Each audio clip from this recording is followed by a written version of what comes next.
When I first moved to Hawaii from North Carolina in 2013, I remember being so excited. For all my life up until that point, I've always been a minority. I was thrilled to finally be in a place where the majority of the people looked like me, where Pacific Islander was a majority. However, when I got here, things went exactly the way I had imagined. Turns out, I would feel even more marginalized and even discriminated against because of my race. I'll never forget the first time I encountered this in person. You're Micronesian? You're pretty smart for a Micronesian.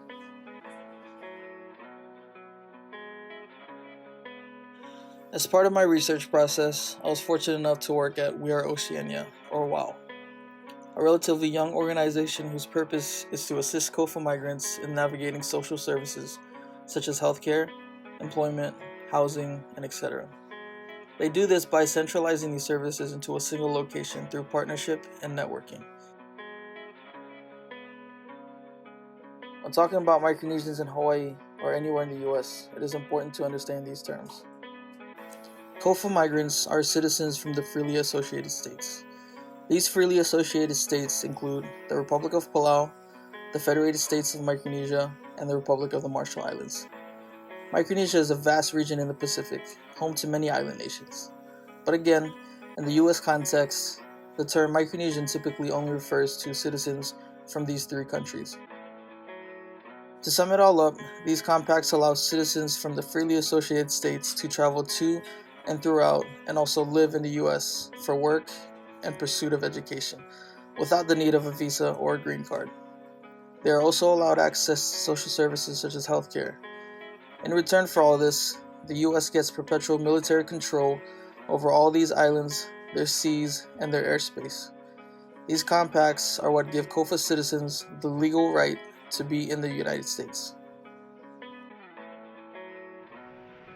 All right now, James, will you tell them that the United States government now wants to turn this great destructive force into something good for mankind, and that this... COFA was in part compensation for the US military using islands in the Marshalls as grounds for nuclear testing.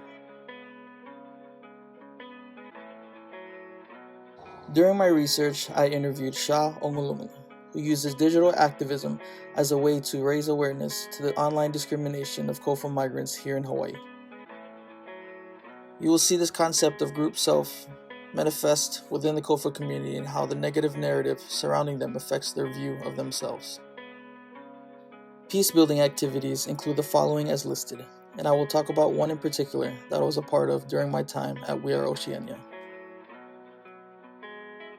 Despite the social climate being the way it is in Hawaii surrounding COFA migrants, WOW puts on this event every year for middle school and high school students, stressing four essential themes: college readiness, career readiness, solidarity, and community readiness. This is one of the ways the community has shown its resilience despite the negative narrative regarding them.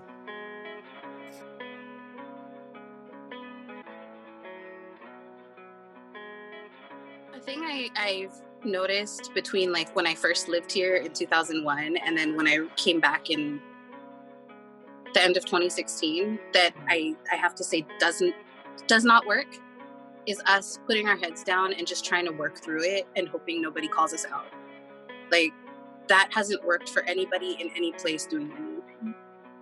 And so seeing especially like millennials and younger who are willing to stand up and be like, hey, I'm Micronesian, like, and I am not your stereotype. I'm not this, I'm not this. And even if I am this, who cares? I'm a decent person.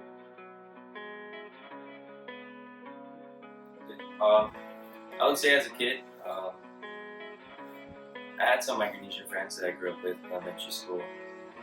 It was cruise around and stuff like that. I didn't really care who they were.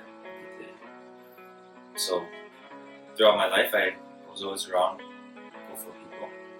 And I've traveled to Micronesia with one of my friends in Pohnpei. My, I guess, biggest stereotype was that for me it was, I guess, scary. But when I got there, it's the most beautiful place on earth. Know where you're from, know your culture, know your traditions. Be proud of them. Honor your ancestors by making decisions based on not just what benefits you in the here and now, but what's going to benefit all of you in the long term. That's what differentiates us from the people who colonized us. The people who colonized us were all about what can I get out of it. Us culturally, since the beginning of time, have always been about this is our community. What can we do for our community?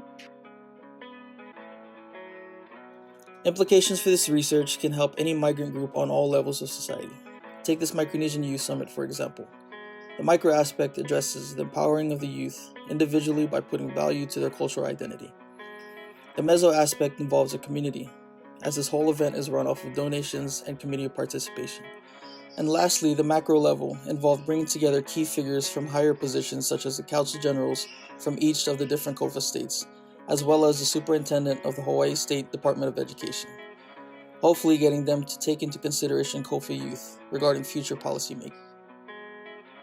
As for future implications, how can the results of this research apply to other future waves of migration? And lastly, how can we implement what we have learned to inform community building and even policy making regarding new migrant groups? I am very proud of where I come from, and I always rep to the fullest. The outer islands of Yap and Palau run through my veins, and being from these islands is what keeps me grounded and humble. The ugly truth for me as a COFA migrant is that it was easier for me to be Micronesian in North Carolina than it is for me to be here in Hawaii, this so-called Aloha state. One time for the Chuk State, 4-star federated Micronesian. Everybody elevate, gotta show some love for no reason. One time for my people's sake, the other side still scheming. Haters claim that it can't relate, need to wake up, stop dreaming. One time for the Chuk State, 4-star federated Micronesian. Everybody elevate, gotta show some love for no reason. One time for my people's sake, other side still scheming. Haters claim that it can't relate, need to wake up, stop dreaming. They're taking our rights, they blinding us all. No politicians upholding the law. How are we equal, y'all eat what we starve.